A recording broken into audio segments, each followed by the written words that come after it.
Estimados estudiantes, muy buenos días. Hoy es sábado 12 de octubre. Seguimos en paro. Aquí cerca de mi casa están ya quemando llantas, quemando palitos. Los indígenas se han tomado muchos sectores de la ciudad de Quito. Y es muy posible que esta semana que viene, por lo menos los primeros días de esta semana, no tengamos clases. Eso me obliga a mí a tratar de buscar una guía, un camino para poder ir avanzando en los contenidos. Yo sé que muchos de ustedes ya van a poner mala cara, que alguien ya me va a torcer los ojos, que otros ni le pararán bola al video, pero de esto les voy a tomar lección, así que pondrá atención, porque usted está en tercero bachillerato y yo no puedo darme el lujo de solamente mandarle a hacer guías, guías y resolver hojas, hojas, hojas, sino también de tratar de explicarle algo y de que simulemos como si estuviéramos en clase. Aunque a lo mejor esto va a estar mejor o peor que estar en clase, pero es el camino que yo veo más idóneo para poder avanzar. Así que téngame paciencia, póngame atención, escuche claramente lo que voy diciendo, tenga su libro a la mano, por favor, para que vaya también siguiéndome en la lectura y en el video y veamos si es que esto rinde los frutos esperados. Por favor, entienda que usted está en tercero bachillerato y que no podemos, bajo ningún pretexto, rezagarnos tanto en el avance de contenidos, ya que mucho de lo que se ve en tercero, mucho de lo que se ve en tercero, es parte del examen ser bachiller que usted va a tener que rendir a final del año. Tratemos de avanzar. La idea es que cuando retomemos clases no tengamos un cúmulo de materias y de destrezas que se nos hayan quedado en el camino, sino que podamos de alguna manera trabajar para ir avanzando en los contenidos. Bien, habíamos hablado ya un poco de la esclavitud. Ustedes ya hicieron en las guías que les mandé, ya hicieron trabajos acerca de la esclavitud. Vamos a cerrar ese tema de la esclavitud con esta temática de acá, que se llama el comercio transatlántico de esclavos. Detalles que hay que tomar en cuenta, esto de aquí. Entre el siglo XVI y el siglo XIX es cuando se da la mayor cantidad de venta de esclavos, sobre todo de las zonas africanas hacia América. América en todo su contexto, no solo América del Norte o América del Sur, América en todo su contexto, en todo el continente. Sí, perdón. Vamos a hablar de que este negocio fue el más rentable de la época, así como ahora ponerse una licorería, así como ahora ponerse un restaurante, así como ahora ponerse un nightclub. En ese momento el negocio de la venta de esclavos era el negocio más lucrativo de todos los tiempos. Y este caballero, Francisco Félix, va a ser uno de los empresarios, entre comillas, empresarios más importantes de la época, teniendo más poder, dice el texto, más poder que el mismo gobernador. Entonces, son detalles que usted tiene que considerar en esta primera parte. Los años vivió entre 1754 y 1899, ¿sí? Y se le considera a este señor, Francisco Félix, uno de los mayores traficantes del siglo XIX. Tome en cuenta que en este momento el tráfico de esclavos era, entre comillas y sin el afán de justificar esta actividad, necesario, porque necesitaban mano de obra mucho más fuerte, mucho más robusta, mucho más resistente para las tareas sobre todo de extracción de minerales en América, ¿sí? ¿Hacia dónde migraban o hacia dónde eran transportados estos esclavos? Aquí estamos en el destino de los esclavos, ¿sí? Y vamos a darnos cuenta de que 18% iban a las colonias francesas, 14% a las españolas, 2% a las holandesas, el 40% de los esclavos negros traídos de África fue para Brasil y el 26% a las colonias británicas o estadounidenses. Hágase cuenta, mejor dicho, considere entonces que cerca del 66% fue a Norteamérica y a la zona del Brasil. ¿Sí? Ahí era la compra-venta de esclavos, había mercados de esclavos, muy poquitos llegó a las colonias españolas, como usted puede ver acá, el 14%. Acuérdese que en segundo bachillerato nosotros hablamos de la raza negra o las personas negras que llegaron a las costas de Esmeraldas luego del naufragio de un barco, y los esclavos negros que llegaron a las fincas que tenían los jesuitas, sobre todo es en el Valle del Chota. Por eso se justifica o por eso se explica el por qué en el Valle del Chota hay gente de raza negra. Es básicamente por esto. Ahora sí, ¿qué impulsó el tráfico de esclavos? ¿Sí? ¿Qué impulsó? ¿Cuál fue el, perdón, ¿Cuál fue el motivante para que existiera tráfico de esclavos? Cuando aquí en América había muchísima gente de otras razas o de otras, ahora les llaman nacionalidades, que de pronto podían hacer el mismo trabajo. Pero aquí está la explicación. La mano de obra era extraordinaria, sobre todo en los territorios actuales de Brasil, Caribe y Estados Unidos, considerándose lo que ya dijimos, eh, como parte de un negocio muy grande, ¿sí? El incremento de los esclavos, del comercio de esclavos. Por un lado estaba el negocio que dejaba muchas ganancias y por eso la demanda de mano de obra era extraordinaria. Es decir, con lo que ya consiguieron los españoles, con la gente que vivía en América, no era suficiente para todo lo que ellos querían explotar.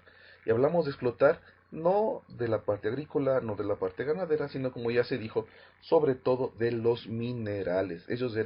Los negros eran introducidos en las minas, en el trabajo fuerte, en el trabajo de cargar, en el trabajo de romper el metal, en el trabajo de romper la roca para poder extraer el mineral. Ese era el trabajo de ellos. Obviamente, nuestros indígenas chiquiticos no, no tenían la misma destreza, posiblemente, o considera lo que dijimos del segundo bachillerato, que la población indígena, luego de la llegada de los españoles, por las múltiples enfermedades que trajeron los españoles desde Europa, fue diezmada terriblemente. Entonces, la mano de obra autóctona o la mano de obra que se pudo encontrar en el continente progresivamente fue disminuyendo. Y eso también fue una motivación o un causante, que aquí en el texto del libro no se menciona, fue un causante para que de alguna manera los indígenas, al verse disminuidos, sean reemplazados por una mano de obra mucho más fuerte, mucho más eh, poderosa en el término de fuerza, de contextura, de complexura, y sean reemplazados. Y lo peor de todo es que estos sí eran vistos como una mercadería, ¿sí? Por eso dice acá, los esclavos eran explotados terriblemente, terriblemente. No eran considerados humanos, no eran considerados personas, ¿sí? Y muchos de ellos murieron prematuramente por el maltrato recibido. Se puede concluir que la población esclava no podía crecer naturalmente. Estos detalles no se olvide de considerarlos, ¿sí? Muchos, eh, se estima que muchos de los esclavos que llegaban en las embarcaciones, sobre todo portuguesas, a América, morían en el intento, ¿no? Morían, por eso dice acá, se estima que en el siglo XV un 15 a 20% de los esclavos transportados de Europa morían en el trayecto. Es decir, de cada 100, entre 15 y 25 se morían en el camino, por las condiciones infrahumanas en las que eran traídos, por la situación crítica en la que eran traídos. Entonces, estos detalles, por favor, considerarlos y de alguna manera revisarlos también en el libro. Para avalar la salud de las condiciones físicas de los esclavos, eran inspeccionados por sus futuros compradores. Y esto no era nada más ni nada menos que verles que estén bien en su dentadura, que estén bien en su cuerpo, su cabeza, sus orejas, sus brazos, sus piernas. Incluso les veían los genitales para ver si estaban bien en sus genitales. Es decir, era algo realmente humillante. Y en función de lo que veían, en función del estado físico del esclavo, era su precio.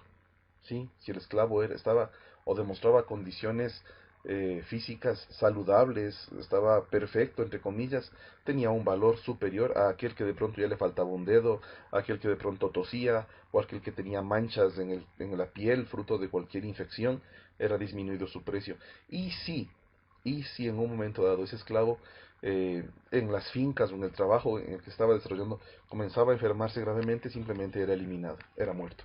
Una referencia que usted puede revisar, si usted de pronto desea buscar en YouTube, hubo una novela que se llamó Chica da Silva, que dieron hace muchos años en el Ecuador. Es la historia de los esclavos negros brasileños, de cómo eran maltratados, de cómo eran vejados.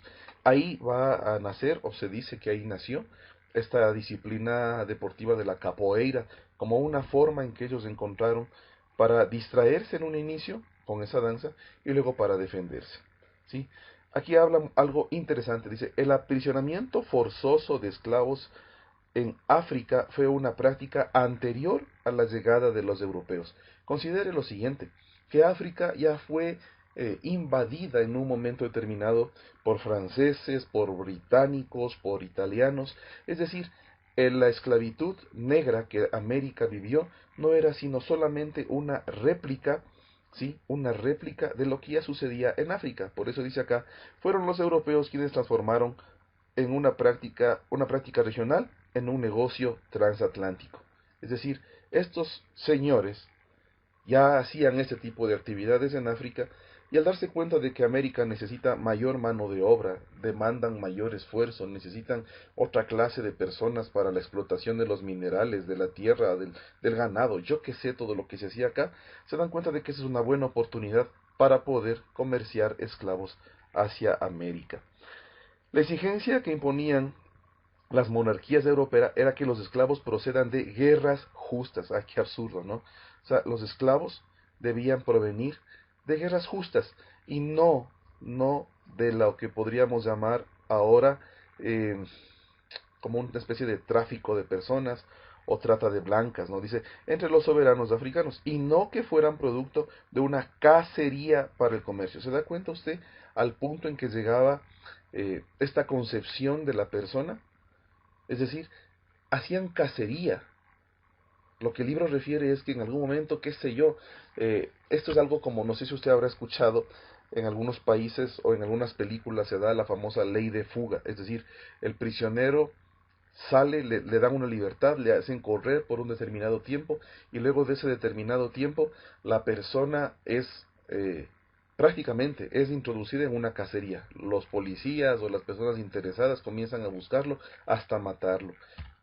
El texto refiere que en algún momento, sobre todo en África, los esclavos no solamente eran fruto de las guerras entre reinos o entre monarcas, sino también eran sujetos de cacería, ¿sí? Y obviamente, como todo en el mundo, como todo en las economías, era un negocio para pocos. Es decir, posiblemente solamente los que tenían plata hacían más plata a través de eso. Por eso dice acá, se necesitaba una gran inversión para pagar los costos de aprisionamiento de esclavos, el viaje, la manutención de la tripulación, impuestos y seguros, porque obviamente ningún monarca, ningún rey iba a quedarse solamente viendo cómo desde su puerto salen los barcos con humanos comercializados. Había que cobrar impuestos, ¿no es cierto? Aquí dice, los comerciantes españoles no intervinieron directamente en la trata, pero hicieron uso de comerciantes holandeses, franceses, ingleses y portugueses para poder hacer el tráfico. Algunos navíos negreros tenían la capacidad de transportar 600 esclavos. ¿Usted se ubica a eso? 600 esclavos, o sea, 600 personas metidas en un barco. En el siglo XVIII los ingleses transportaron un médico a la travesía. Su presencia no reporta las estadísticas de muerte de esclavos. No se trata sino hasta la inoculación contra la viruela en la que los porcentajes bajaron. Inoculación quiere decir que en algún momento se eliminó de los barcos esta especie de enfermedad, este virus, y ahí comenzaron a reducirse los porcentajes de muertos en las embarcaciones que transportaban esclavos de África a América. Considere un detalle aquí. La viruela no es una enfermedad africana. La viruela, como el sarampión, como la difteria, como la gripe, como el tétano, son enfermedades que se desarrollaron en Europa, luego de muchos siglos en que Europa fue extremadamente pobre, sobre todo Europa occidental. Acuérdese que, como vimos nosotros, o como usted vio en el primer quimestre de primero bachillerato, o segundo quimestre de primero bachillerato, Europa era un solo gran reino llamado Imperio Romano. Se va a dividir en dos, Imperio de Occidente, Imperio de Oriente. El Imperio de Oriente va a ser un imperio extremadamente rico y poderoso, pero el Imperio de Occidente va a comenzar a fraccionarse y a dividirse por las pugnas internas entre las que también van a aparecer los bárbaros. El bárbaro más conocido, Atila. Ahora, una vez que entendemos este contexto de dónde sale la esclavitud, de qué seres humanos fueron traídos, desde dónde salieron específicamente africanos, hablemos un poco del tema de la esclavitud en las colonias británicas. En Estados Unidos, en la actual Estados Unidos, había 13 colonias, divididas en las colonias del norte, las colonias del sur. Aquí está hablando las colonias del sur. Maryland, Virginia, Carolina del Norte, Carolina del Sur y Georgia contaban con un clima más propicio para la agricultura. Por esta razón, allí se desarrollaron grandes plantaciones de tabaco, arroz y algodón, para lo que se ocupó como mano de obra esclavos africanos. ¿Sí? Aquí ya no puedo subrayarle con amarillito porque el escaneado salió torcido. Pero tabaco, arroz y algodón era lo que se comenzaba a producir. ¿Y por qué era necesario el esclavo negro? Porque es en África donde estos, sobre todo los dos, tabaco y algodón, eh, son los que más se producían. Entonces el esclavo negro tenía el conocimiento, tenía la destreza del cultivo de este tipo de plantas. Es decir, ellos sabían el ciclo de producción del tabaco y obviamente eso era lo que a los norteamericanos, a los británicos en ese momento les interesaba. No podían cultivar ellos esto, veamos si puedo subrayar, bueno, algo se subrayó, tabaco, arroz y algodón. De esta manera, especialmente en Georgia y Carolinas, se formó una aristocracia terrateniente conservadora y tradicionalista, ojo con esto, conservadora, tradicionalista, que solo se sumó a los cambios impulsados desde los estados del norte cuando fue inevitable. Es decir, los estados del sur de Estados Unidos eran estados que mantenían esta forma de vida, esta forma de sociedad esclava, esclava dedicada a la agricultura y cuya visión del mundo, cuya visión de la sociedad era aristócrata, es decir, gente de clase muy alta, conservadores, guardadores de las tradiciones, incluso de la esclavitud, y tradicionalista, que solo se sumó a los cambios impulsados desde los estados del norte cuando fue inevitable. ¿De dónde provienen los esclavos que llegaron a América? Básicamente de 5 lugares.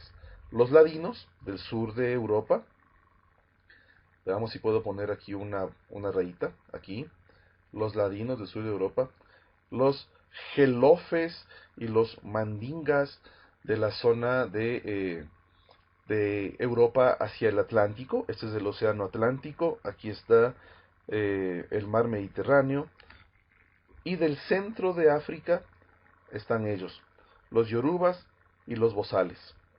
Esto de aquí, este nombre de aquí, o de este nombre, nace también lo que ahora usted y yo les ponemos a los perritos cuando les sacamos a pasear, el bozal.